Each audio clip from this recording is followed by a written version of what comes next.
Begin with breaking news. 25 days into Donald Trump's war with Iran, the White House is desperately looking for an escape hatch as Americans feel the economic blowback. New tonight, the New York Times reports the U.S. has sent Iran a 15-step plan to end Trump's war of choice. The Times cites two officials briefed on the diplomacy, saying the plan was delivered by Pakistan officials. It is important to note the details remain murky.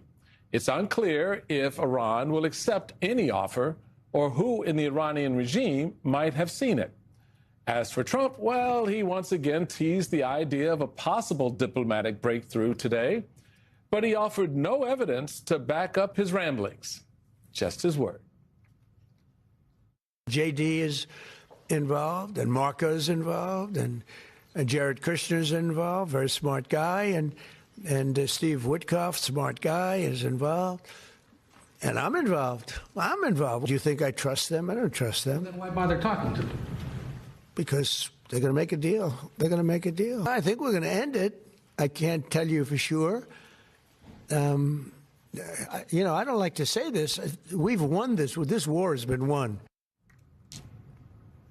Well, okay, you heard that right. Well, he's negotiating to end a war that he's already won. Meanwhile, today, a senior diplomat in Iran who requested anonymity told MSNOW Iran is not ready to enter negotiations at this time.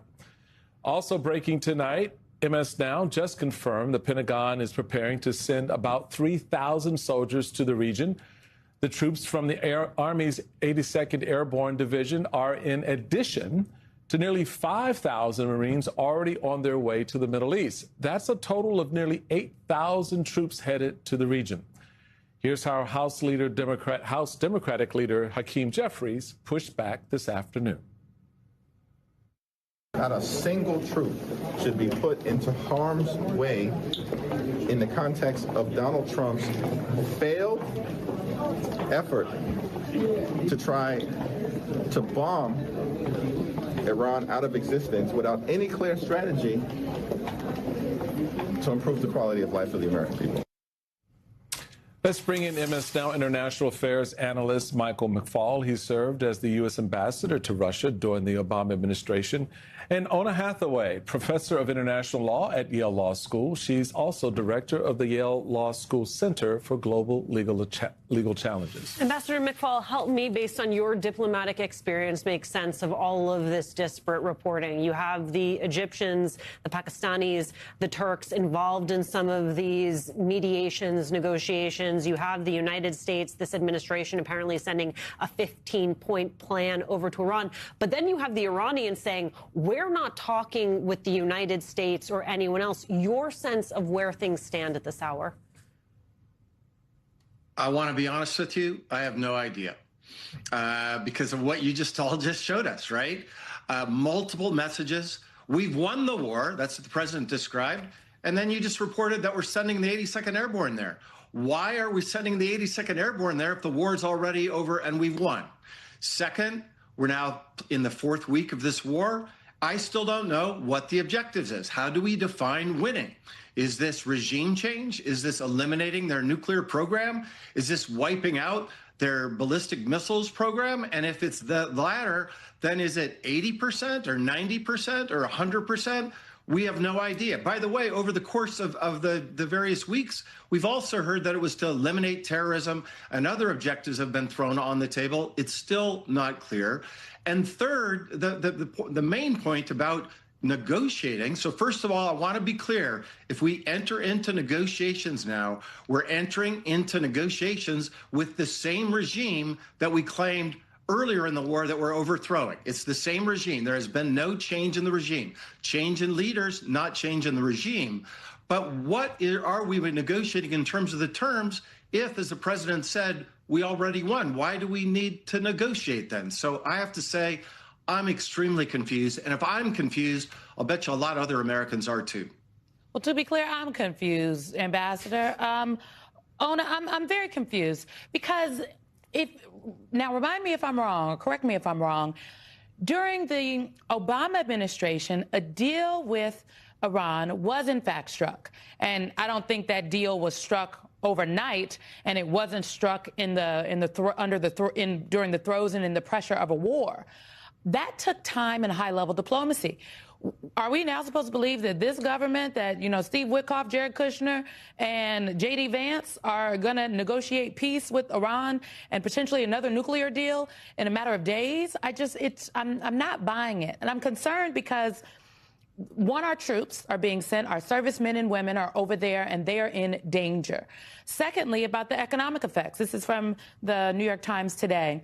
Even if Mr. Trump were to cease hostilities with Iran before his new self-imposed Friday deadline, it may still be weeks, if not months, before American families and businesses see a true break in their spiraling energy costs, economists and industry executives say. I talked to an economist that said it would be about 200 days before our economy actually recovered.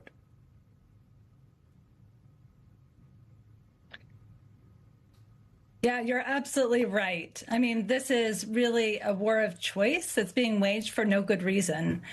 So we had a deal with the Iranians that's called the Joint Comprehensive Plan of Action, or sometimes referred to as Iran nuclear deal. It was a deal where the Iranians agreed not to develop nuclear weapons.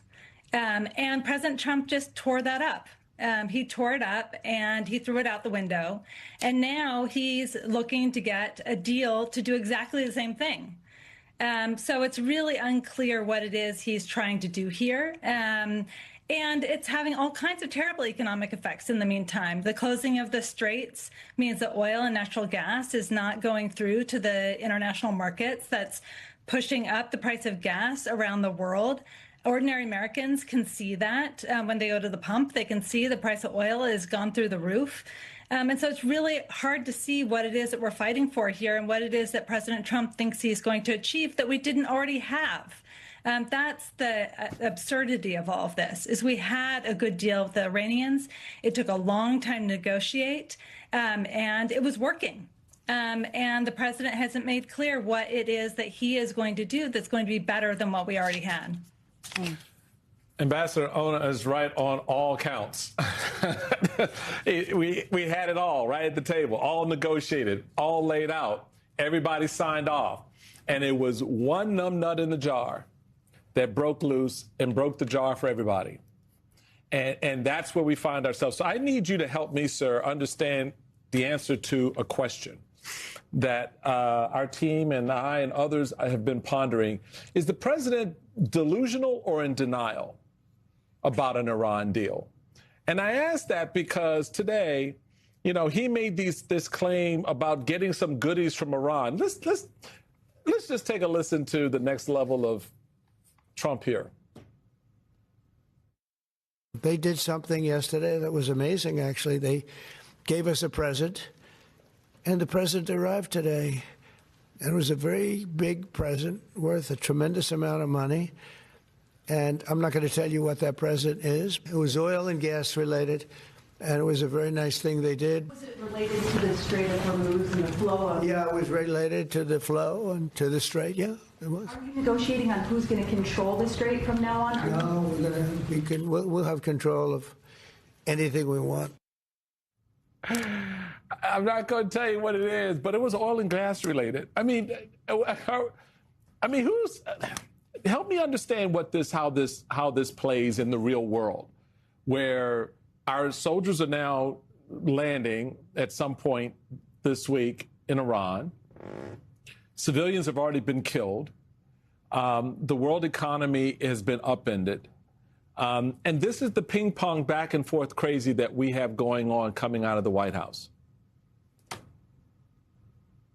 It's disappointing to listen to him talk that way. I hope we'll understand someday what that great prize, that great present was. I want to remind everybody, we just handed them a giant gift of billions and billions and billions of dollars to the Iranians because we lifted sanctions on their oil.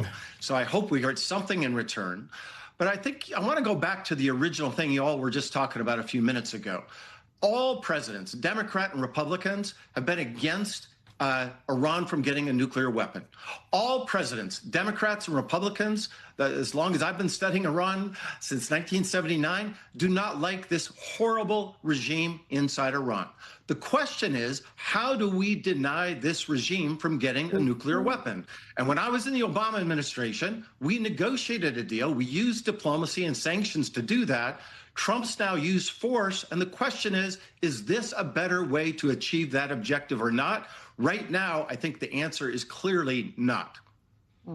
Well, and then on top of that, Una, you have the president lifting some sanctions on Iran and Russia when it comes to oil. I want you to take a listen to what Senator Chris Murphy, Democrat of Connecticut, had to say about that this weekend on NBC's Meet the Press. Every single day, this war makes less and less sense. We're going to give Iran $14 billion to fund this war with the United States. We're going to give Russia billions of dollars to fund their war with Ukraine. We're literally putting money into the pockets of the very nations that we are fighting right now. Like, we've never seen this level of incompetence in war making in this country's history. And frankly, we've had a lot of incompetence in war making. So I want you to feel free to comment on that, but I am struck by the fact that Witkoff and Kushner hit an impasse in the conversations that they were having, which is what then led us to this point. We are now talking about an off-ramp. An off-ramp, what does that most likely mean? A temporary ceasefire so that they can reopen the Strait of Hormuz and basically begin the conversations again that Kushner and Witkoff were having prior, but now with the added reality that we have put money in the hands of regimes that we claim to want to decapitate and change. Are we actually moving the goalpost back instead of forward? Yeah, Senator Murphy is completely right. I mean, we're just putting money in the hands of the very people that we're trying to fight against. It's Russia and Iran are the ones who are going to benefit from the rise in oil prices and lifting of these sanctions. And they're going to be using that money to fight against Ukraine in the case of Russia, and to fight against us in the case of Iran. So it really is absurd. And seeing Senator Murphy there also brings to light something that is really important, which is that the president is doing this all on his own. He has not bothered to consult Congress. He's not sought permission from Congress to wage war. And under the U.S. Constitution, it is Congress that has the power to declare war, not the president. The War Powers Resolution also requires the president to go to Congress, to report to Congress, and to seek consent to put our troops in harm's way. And he hasn't done that. And so we're left with members of Congress who are having to complain on television. But it is supposed to be the case that the president goes to Congress and explains to Congress and to the American people what it is he's trying to achieve. And then Congress makes the decision about whether they should authorize that war. He didn't do that. And that's part of the reason we have no idea what we're fighting for. And it's part of the reason this is so poorly thought through. And it's part of the reason that in the end, I suspect we're going to end up way behind where we were at the beginning of all of this. And that in the end, if we're lucky, we'll have a deal that's half as good as the one that President Trump tore up at the very beginning of his administration, the first time that he was in office. Ambassador McFaul, the last question to you. I don't think I could go negotiate with the Iranians. I think I'm pretty persuasive, but I don't think I'm an expert. So why are Jared Kushner and Steve Witkoff heading this thing up? Do you have faith in their negotiating capability? Well, I've watched very closely what they've done with the Russians, and based on that assessment, I would say absolutely not. These are hard. Back to the original thing you said, Simone, a few minutes ago. When we negotiated with the Iranians, we first sanctioned them back in 2010. By the way, a multilateral sanction with the UN Security Council. This just wasn't the Americans and the Iranians. We all put pressure on them economically, and then collectively for years in a multilateral setting, we negotiated to get the Iran nuclear deal that you all were just talking about. They spent a couple weeks, as far as I can tell, or a couple days. I don't think they had a direct conversation with any senior Iranian official. That was not a serious attempt at a negotiation, and that's why we're at war today. And I think the American people need to judge, are we better off or worse off because of this war compared to using diplomacy, multilateral diplomacy, coercive diplomacy? That was all part of what we did in the Obama administration to achieve what they are now seeking to achieve. We already had it. It was torn up, and now we're going to try to negotiate it again. Such a good question for folks to ponder. Former Ambassador Michael McFaul and Ona Hathaway, thank you both very, very much. I don't know if I'm more relaxed, but we appreciate the analysis. Next up, more breaking news. Moments ago, oversight Republicans released video deposition. Breaking tonight, Republicans on the House Oversight Committee have just released the video depositions of the two men currently overseeing the estate of Jeffrey Epstein, his former accountant, Richard Kahn, and his former personal attorney, Darren Endike. The video release includes nearly 13 hours of footage, and MSNOW has a team currently reviewing the footage for any new information. Joining us now is Democratic Congresswoman Melanie Stansbury of New Mexico. She is a member of the House Oversight Committee. Welcome, Congresswoman. Good to have you back at the table in this conversation as we more and more of this evidence and information and documents and videos get out into the public. What were your overall takeaways from what you saw in this video today? And how do these individuals, the accountant and the lawyer, it always at the end of the day kind of comes down to the accountant and the lawyer, right? What do they say to you, or how do they fit in these operations, particularly given that Mr. Endike is noted for saying, well, I don't know anything about the relationship that much between Epstein and Donald Trump, but he was there for a long time. So help us frame it. Yeah, I mean, I think what is remarkable is that even in death, his closest associates and co-conspirators are still covering for him.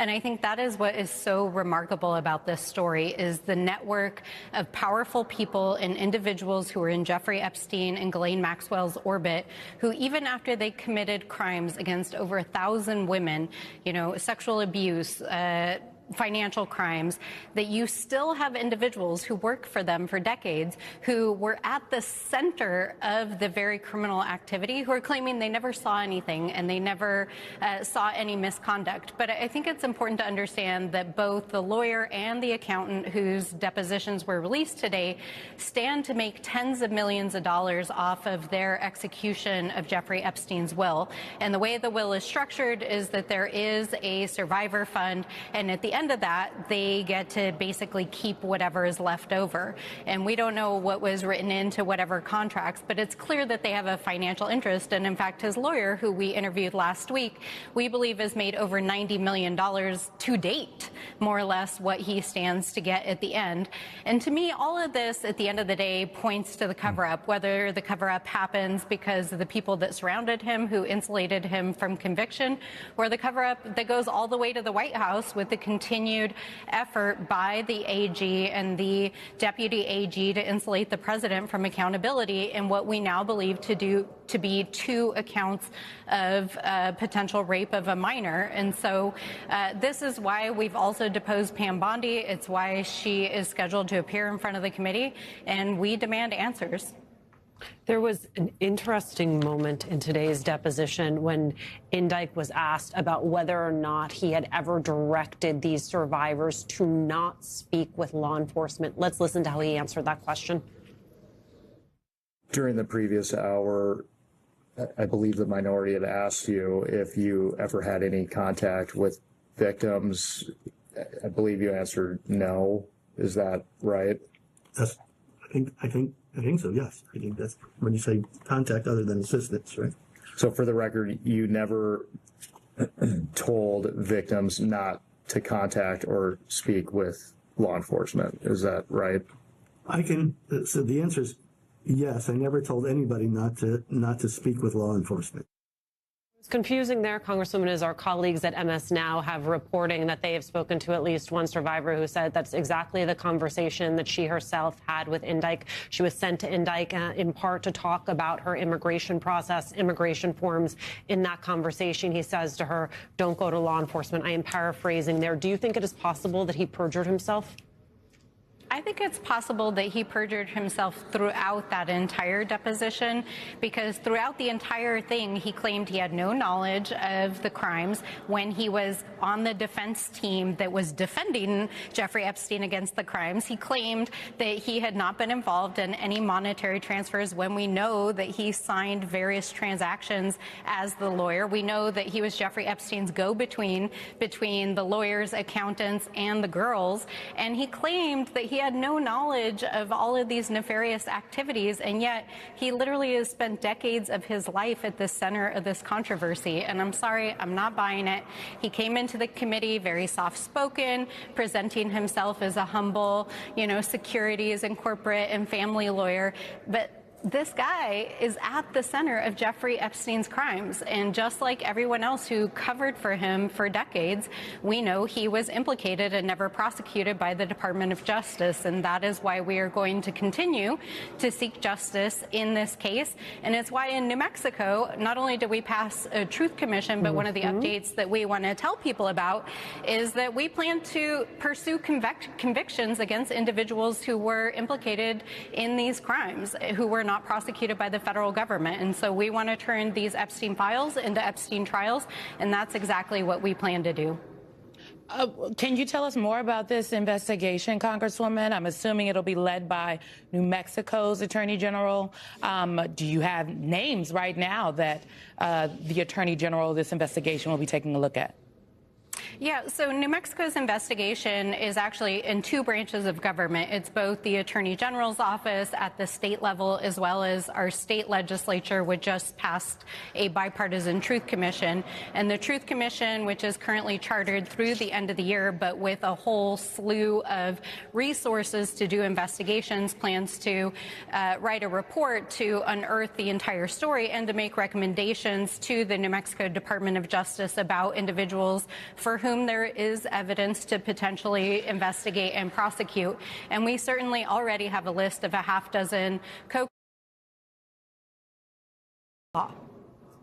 You had, amongst a number of interesting moments and conversations today with these two depositions, Ro Khanna asking Richard Kahn about Jane Doe number 4 and Donald Trump. Let's take a listen to this. Is it true that she received a financial settlement directly from the estate? Her attorney said that she has. I believe that Jane Doe 4 received a settlement via mediation with the estate, I believe in 2025. And her attorney saying she received that settlement because she was a victim of Epstein and President Trump. Is that accurate? I don't recall the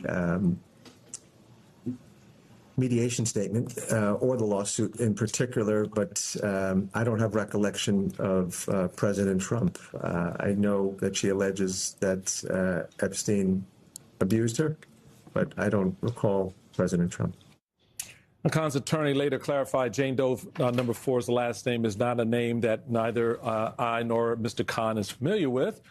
We do not recognize that individual to be someone who has brought claims against the estate or that we have mediated with and resolved a case, as well as Donald Trump himself has denied any wrongdoing in this matter. What did that line of question and answer say to you when you heard it, and knowing the stories personally from the victims? Well, I think it's important to understand that there are at least two separate incidences that are in the Epstein files between the DOJ's files and the files that came from the estate that alleged sexual misconduct and rape of a minor by Donald Trump. And when you look at the unredacted names, these are two different individuals. One of these individuals, Jane Doe number 4, was actually interviewed by the FBI 4 separate times. There are unredacted notes that exist in the DOJ and FBI's files that have not been released released to the public. We don't know what the FBI's conclusions were, but certainly there's nothing in the files that exonerate the president in his own words. Separately, we know that in 2009, there was a lawsuit by a now woman who alleged that Trump had raped her at Jeffrey Epstein's house when she was a minor. It's a different individual, a different name, and when she tried to pursue that case and pursue a deposition, she actually filed a restraining order against both Donald Trump and Jeffrey Epstein because she was frightened for her life. I can tell you that I interact regularly with both the survivors and representatives of the survivors, and there are survivors out there who have allegations against the president who are afraid to come forward and to tell their stories in their, their voices today because of the obvious consequences. But the files are clear. There is a lawsuit, and the FBI investigated misconduct by the president. And so this is why we need the files released. We need to know what the FBI had. And the president needs to sit down in front of the committee under oath and be deposed and ask the hard questions, because he has not been asked the questions under oath. Well, we need to lessen those consequences so those women can tell their story. Congresswoman Melanie Stansbury, thank you. Next, no ICE reforms, no deal. Senate Democrats doubled down on their calls for reform in order to fund DHS. Senator Tammy Baldwin joins us at the table for the latest on those negotiations. Democrats have rejected the latest Republican proposal to fund the Department of Homeland Security, 39 days into a partial shutdown. Minority Leader Schumer said Republicans' offer to fund most of DHS, excluding money for ICE enforcement and removal operations, is not acceptable, and they will send a counteroffer. But Democrats are not the only ones frustrated with offers from their Republican colleagues. Here's what Donald Trump said this afternoon. I don't want to comment until I see the deal, but as you know, they're negotiating a deal. I guess they're getting fairly close, but I think any deal they make, I'm pretty much not happy with it. Joining us now is Democratic Senator Tammy Baldwin of Wisconsin. She is a member of the Appropriations Committee. Senator, the president, any deal you all make, the president will be unhappy with it. Is that going to preclude you all from making a deal? And I will note, one should argue the Democrats are known for caving, for lack of a better term, for not having a spine, some would argue. I know you might disagree. But today, you all held the line. This was an off-ramp you could have taken that would not have given any additional funding to ICE, but it would not have included the reforms you all asked for. And you didn't take the easy deal, and I do think there's something to be said about that. Absolutely. And I am very resolved to put guardrails around ICE and to rein in what has become a rogue agency. You know, I live in Wisconsin, right next door to Minnesota, where they surged 3,000 ICE agents, and during the course of that deployment killed 2 U.S. citizens, including Alex Preddy, who had grown up in the state of Wisconsin. During that surge in Minnesota, my office received more calls from Wisconsinites than we ever have on any other issue before. It is so clear that we need to write into law, not just a handshake agreement, rules of conduct, take those masks off, identify yourselves, make sure that there is accountability, and that has to be written into law before we can move forward. But I will tell you what Wisconsinites are not calling for, and that is for the people who work at our airports and the people who work at FEMA to not get funded. And we think that it is a sign that Republicans have come to the table and are talking to us and negotiating in our early stages. We think that they understand that they're getting blamed for those long lines, and they're also getting blamed for being unreasonable about putting guardrails around ICE. So, Senator, let's talk about this new energy that Simone has identified with our Democratic friends there. And let's start by listening to the leadership in the Senate, your leader, Chuck Schumer, and my party's leader, John Thune. This has all been about reforms that they said they wanted, and we have repeatedly showed up. They have repeatedly backed away, including over this last weekend. And it became very clear to us that they really weren't interested in reforms. So if they want reforms, then they ought to figure out how to help fully fund ICE. We have never changed our position. This does not have any reforms in ICE, but they've sent us, negotiations are ongoing, and they've sent us an offer, and we'll be sending them an offer back. And I can assure you it'll contain significant reform in it. So what does that offer look like? I mean, not to get ahead of the leader, obviously, in details, but what is the framework? Because in large measure, you know, Chuck Schumer's right. I mean, you've made it very clear. Democrats have been very clear from the beginning. Okay, y'all can have everything else but ICE. No money in the people who are killing U.S. citizens, wearing masks, and acting like brutish thugs in our communities. Take that off the table. We'll talk about them later. But if you want to do all the other stuff at DHS or with TSA and so forth, we're down with that. And here's the number. Let's go do it. So that's been the position. So how is this going to be different? Because, I mean, I understand what John thought. That was more political speak because it does not line up with the reality of what the negotiations, at least to the public, have looked like. But maybe you can see something different here or know something different in terms of what the counteroffer would look like. Yeah, well, first of all, Democrats have gone to the Senate floor and offered to fund FEMA, CISA, the Coast Guard, TSA, I think now on 7 occasions, if I'm not losing count here. So we've been very clear that our issue is with accountability and guardrails around ICE, which has gone rogue. We've also been very clear about demands. They're sort of in 3 buckets. Stop the roving patrols in neighborhoods around churches and schools, and require judicial warrants to bust into people's homes or businesses.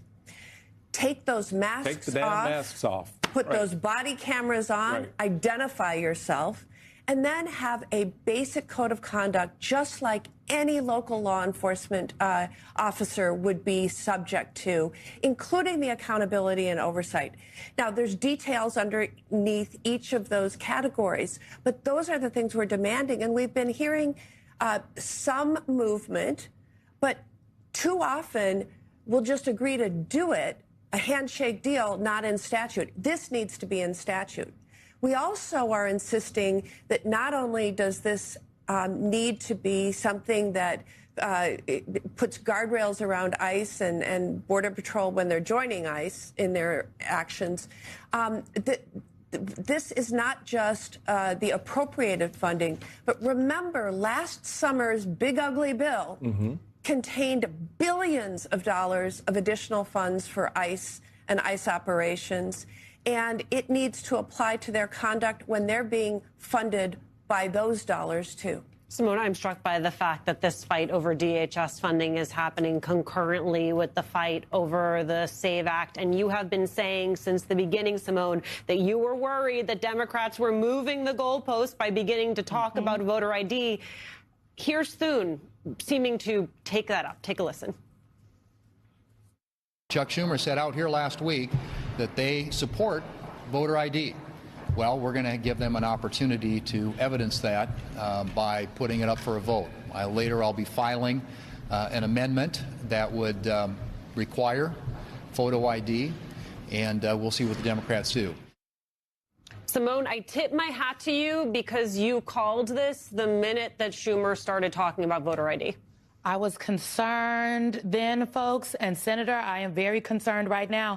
I think people are conflating the conversation between voter ID and voter verification. Voter ID has to do with the idea put forth by Republicans that people in this country are going to vote and pretending to be other people, and that they have to now show specifically identification at the polls so we can prove that they are not someone else. Voter verification has to do with ways to verify who you are, signature match, addresses. There are various ways to do that. Voter ID is one of those ways. It is not the only way. So, Senator, are you for voter ID? Are you for voter verification? How are you voting on this if it goes to the floor?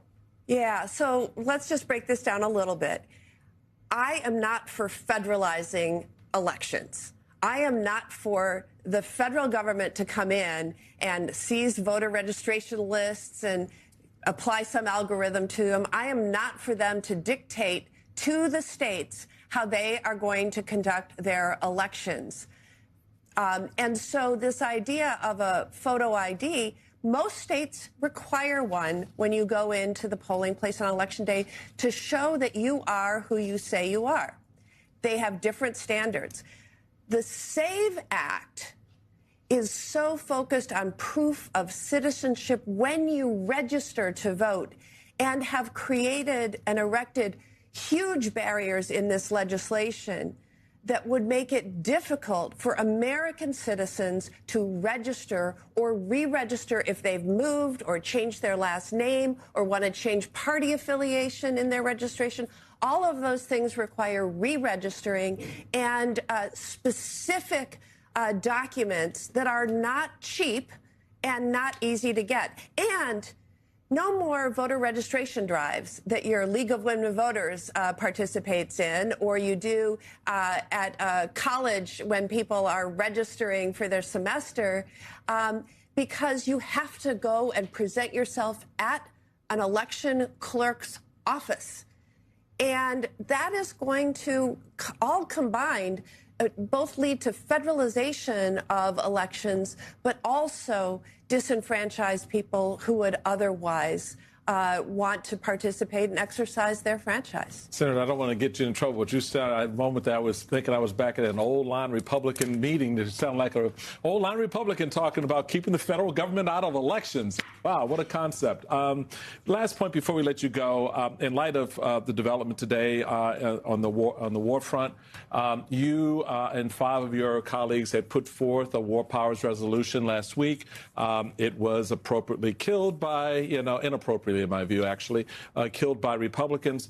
What is the next plan here? You have vowed to keep coming back at this, as I think a lot of Americans believe you should. What say you, Senator, on this? Look, a number of us Democrats have introduced war powers resolutions, and individually we are bringing them up.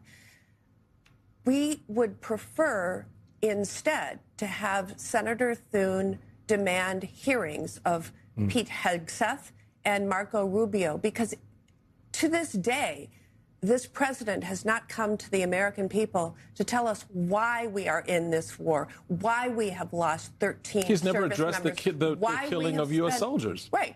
Why we have spent nearly $30 billion so far, why we are deploying nearly 5,000 Marines, and now, as of today, a couple thousand of the 82nd Airborne to the area. We do not know what this president's goals are, why we're there, and what he plans to do. And we are using these war power resolutions to try to force their hand to come out from these classified briefings and talk to the American public through their elected representatives. All right. Senator Tammy Baldwin, thank you very much for your time tonight. Next, folks, the president has been railing against mail-in voting for months. But guess how he just cast his ballot in Florida's special election? The height of hypocrisy after the break on the Weeknight.